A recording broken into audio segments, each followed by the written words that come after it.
সুপ্রিয় দর্শক, ভীষণ নিউজ ৭১ থেকে জানাচ্ছি আন্তরিক শুভেচ্ছা। আসছে ২১শে মে ২০২৪ মঙ্গলবার নেত্রকোনা সদর উপজেলা পরিষদ নির্বাচন।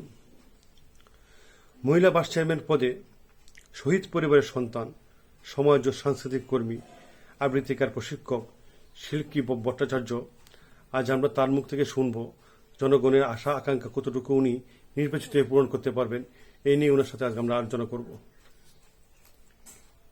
নেত্রকোনা সদর উপজেলা পরিষদ নির্বাচন এবং নেত্রকোনা সদর উপজেলার সকল সর্বস্তরের জনগণকে জানাই আমার পক্ষ থেকে আদাব, সালাম এবং নমস্কার। আসছে ২১ মে সদর উপজেলা পরিষদ নির্বাচন।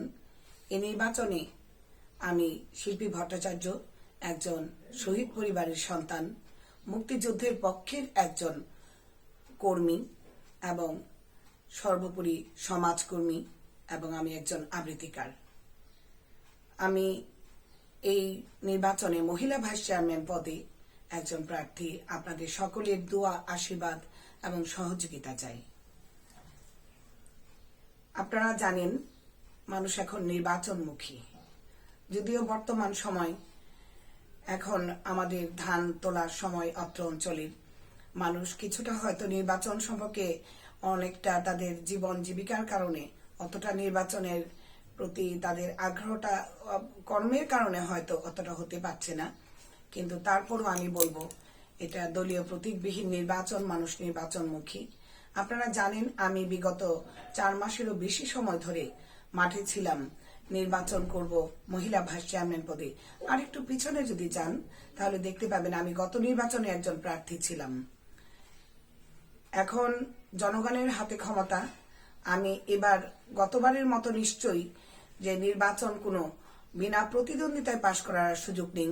আমি জনগণের কাছে যাচ্ছিলাম, চলছিলাম। সেই নির্বাচনী কাজ করতে গিয়ে আমি, আপনারা জানেন গত ৭ দিন আগে অনেকেই হয়তো জানেন, আমি নির্বাচনী কাজ করতে গিয়ে মাঠে মাথা ঘুরে পড়ে যাই এবং আমার পা ভেঙে যায়।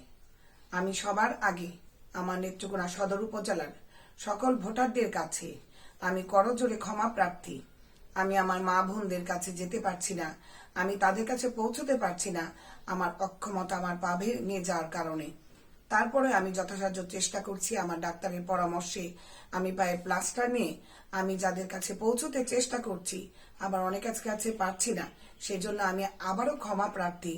এবং আপনারা আমাকে, আমার মার্কা আমি পেয়েছি কলস প্রতীক। আপনারা আমার মার্কাটা, কলস প্রতীকটা আপনারা দেখবেন। আমার জন্য আপনারা, আমি ভোট চাইছি, আপনারা আমাকে ভোট দিয়ে জয়যুক্ত করুন।